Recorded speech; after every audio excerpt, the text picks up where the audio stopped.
The Galactic Council's intelligence report landed on Commander Tech's desk with all the ceremonial weight of a diplomatic incident. The chrome-scaled Vraxian leaned forward, his thermal sensors flickering as he parsed through the surveillance footage for the third time that morning. Subject: Human Liaison, Sira Chen. Location: Imperial Nursery Facility, Deck 7. Activity: Unauthorized physical conditioning of Council heirs. Tech's mandibles clicked in what his species considered profound concern. The footage showed approximately 15 young beings cubs from 7 different Council species arranged in neat rows on colorful mats. At the front stood Sira, the human diplomat assigned to the station 3 cycles ago, her body twisted into what could only be described as a threatening posture. Warrior's pose. The translation matrix had labeled it. Tech had immediately assembled his elite guard. Assessment? He demanded, replaying the footage on the chamber's main display. Lieutenant Jorah, a 4-armed Kelthid whose people had evolved from ambush predators, studied the images with her compound eyes. Commander, the human maintains each position for extended periods. Note the muscular tension, the controlled breathing pattern. This is clearly stamina training for sustained combat. Look here, added Sergeant Krell, pointing at the screen with one of his crystalline appendages. The cubs are mimicking her stance. Downward-facing dog, the Matrix calls it. The humans teaching them to lower their center of gravity while maintaining visual contact with threats from multiple angles. Tech watched as Sarah guided a young Vraxian, his own nephew. He realized with alarm into a position called child's pose. The hatchling's body was curled tight, head protected, vulnerable spine covered. Defensive shell formation, Jorah breathed. She's teaching them survival positions. The footage continued.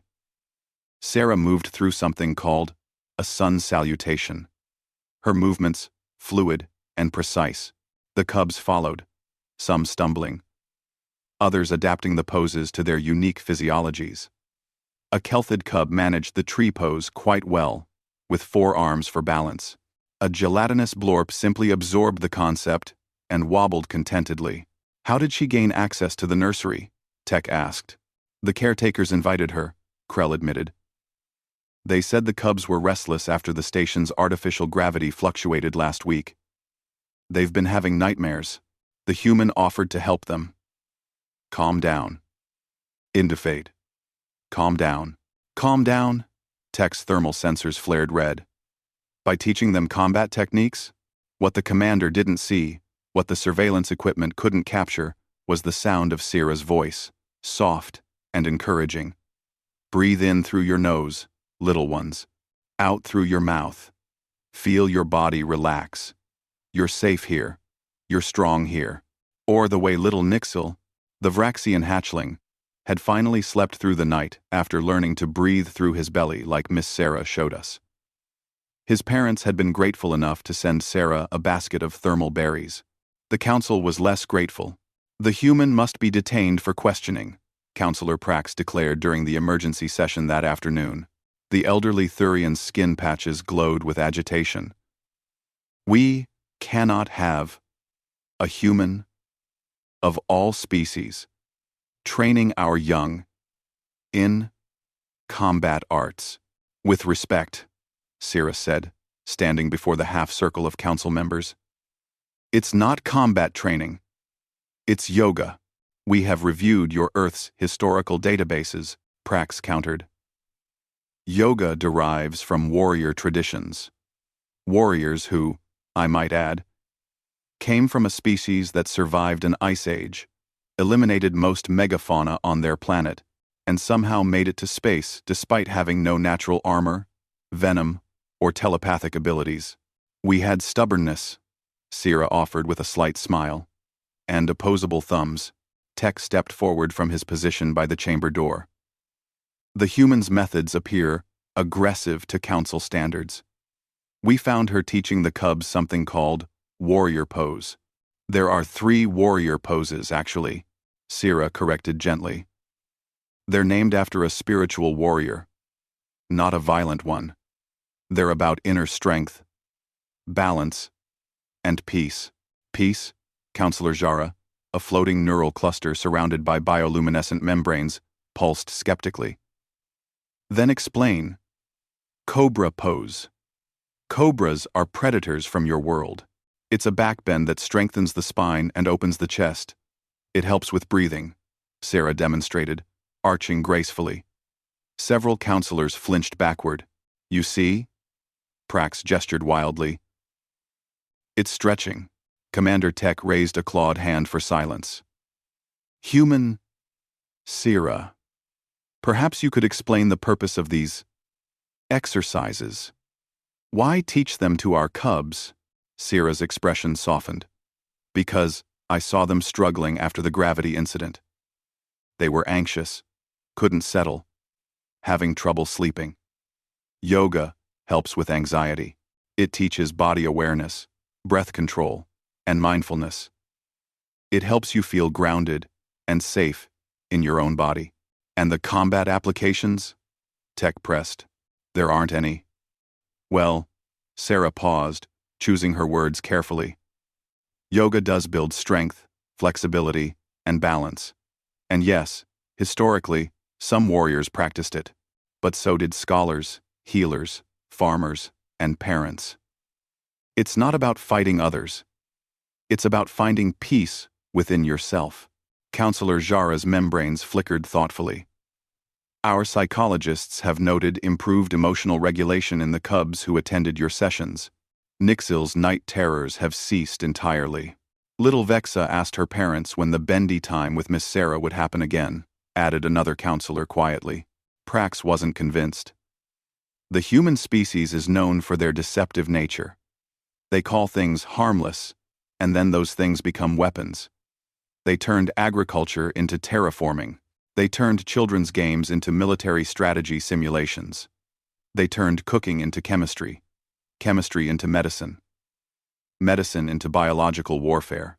Actually, Sarah interrupted, we mostly went the other direction on that last one. And now, Prax continued, they want to train our young in their peaceful warrior arts.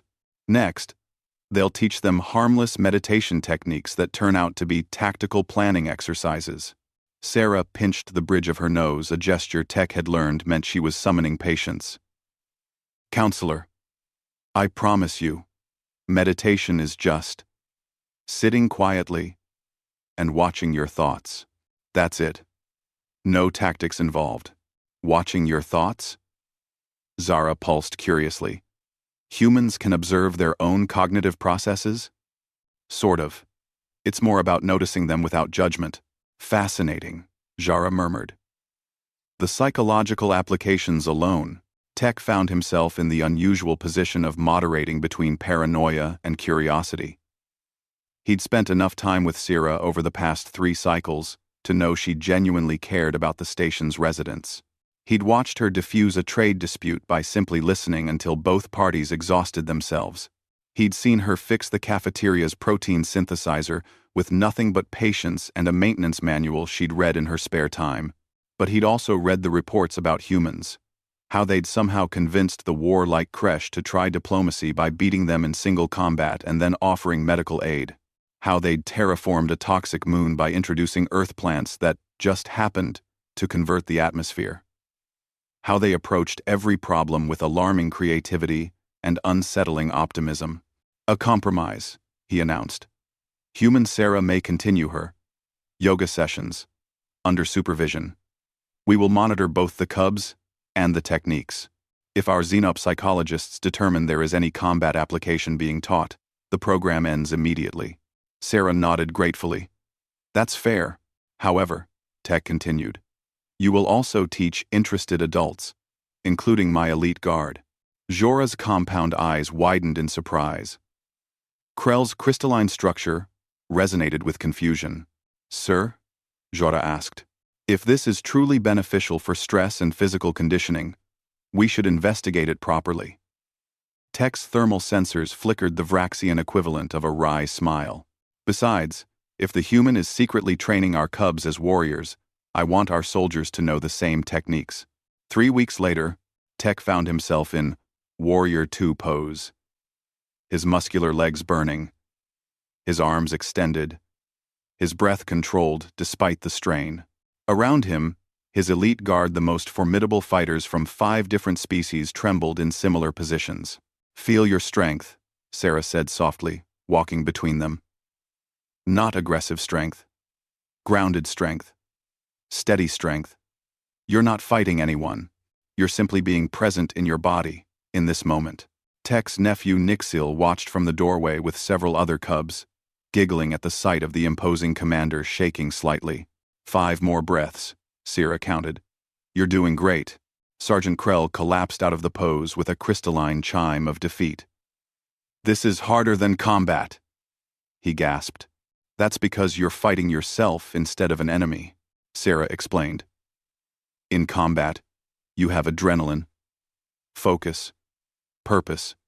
Here, you only have yourself and the present moment. That's actually much more challenging." Lieutenant Jorah managed to hold the pose for the full count, though 2 of her forearms wavered. "I understand now," she admitted afterward, her respiratory spiracles working overtime. "This isn't combat training." "No?" Tech asked, grateful to finally release the position. "It's something more dangerous." Jorah looked at Sarah with new respect. "It's discipline training. Mental fortitude. The kind of conditioning that makes a warrior truly formidable not because they're strong, but because they're unshakable." Sarah smiled. "Or, it's just a nice way to stretch and feel calm. Doesn't have to be complicated." But Tech understood what Jorah meant. Over the following weeks, he noticed changes in himself and his guard. They responded to stress with less reactivity.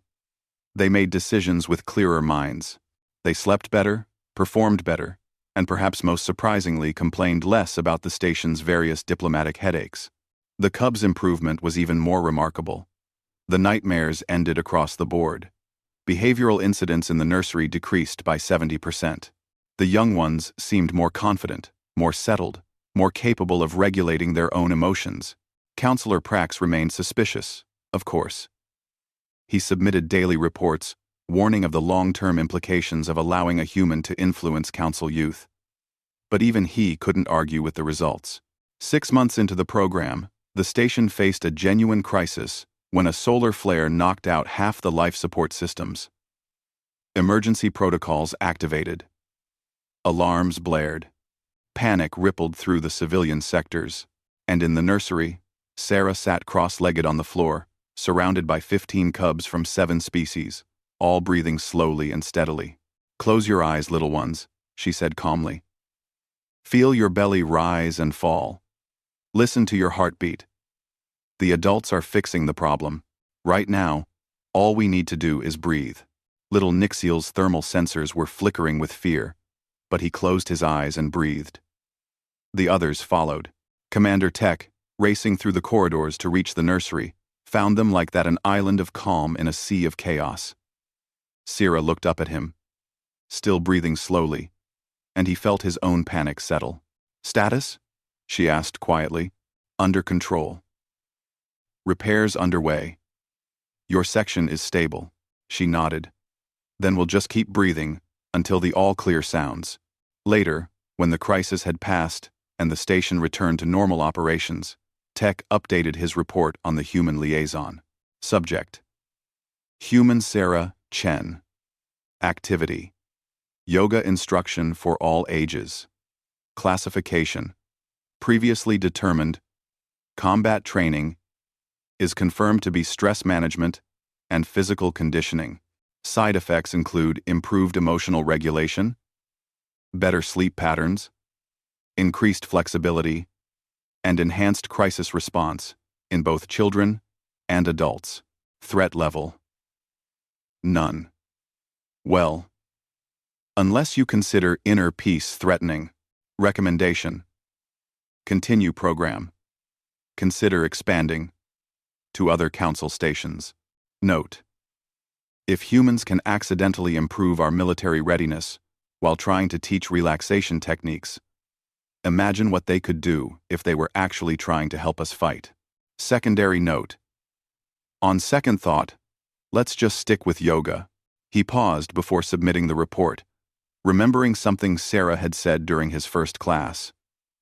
Yoga isn't about becoming someone else. It's about becoming more fully yourself.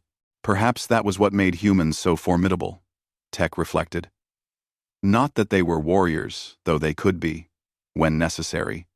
Not that they were clever, though their ingenuity was legendary, but that they had somehow learned to be fully themselves, completely present, unshakably grounded, even in chaos.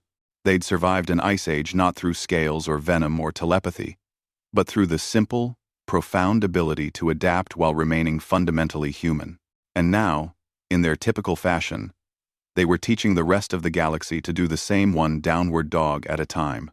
In the nursery, Sira was teaching the cubs Savasana, the final resting pose, lying flat and still. This is the most important pose, she told them. Because sometimes, the strongest thing you can do is simply rest. Little Nixiel's thermal sensors glowed a contented blue-green as he relaxed completely. And Commander Tech, watching from the doorway, allowed himself to believe that maybe, just maybe, the galaxy was learning something valuable from these strange, stubborn, impossibly optimistic humans. Even if his elite guard had filed formal complaints about the Warrior 3 pose and its devastating effects on their balance and dignity.